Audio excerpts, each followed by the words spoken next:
Okay, so let's get straight down to it.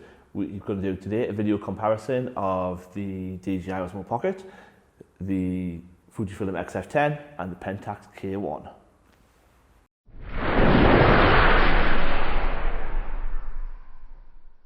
Now, why am I doing this comparison? As a Pentax shooter, we will regularly come across people who will ask you, because I think they will get the Pentax, how it shoots for video, and generally my answer has always been not very well. You should consider getting something else. I mean, one of the reasons is hardly any bodies actually have a flippy screen, which makes it quite difficult if you want to do anything like this on your own.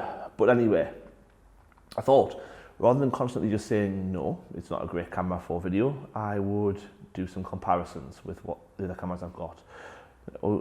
I use the DJI Osmo Pocket for, would appear we just had some sort of power cut there for a moment. Now, I use the DJI Osmo Pocket as my main camera for video.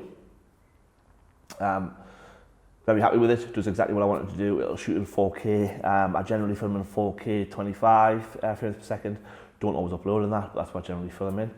The other cameras aren't actually capable of shooting 4K. Well, actually, the Fuji is capable of shooting 4K. It will shoot 4K, but only 15 frames per second.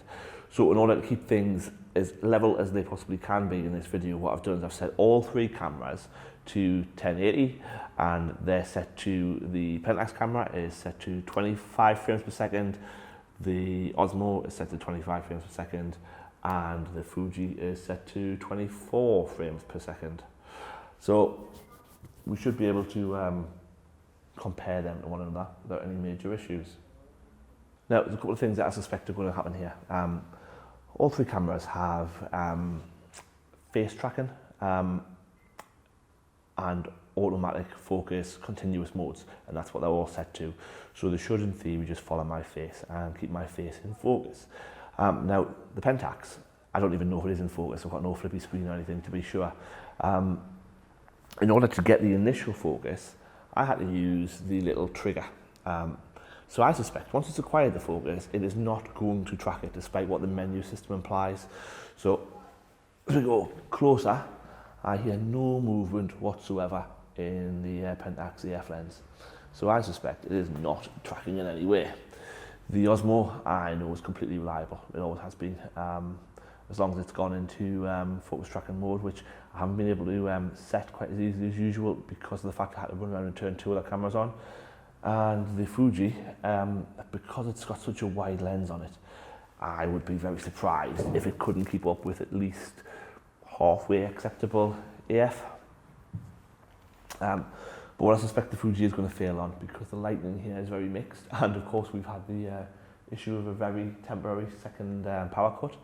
I suspect that there's going to be some sort of flicker on the footage from the Fuji. The Osmo has dedicated menu options in order to counter that, but there is nothing in the Fuji to do that. Equally, there's nothing in the Pentax to do that. But knowing Pentax, I suspect there's nothing in there because it won't actually happen in the first place. But anyway, I haven't seen the footage, you have. I was going to play some sort of guessing game with numbers in the corner to decide which footage was going to be which and have you guess in the comments.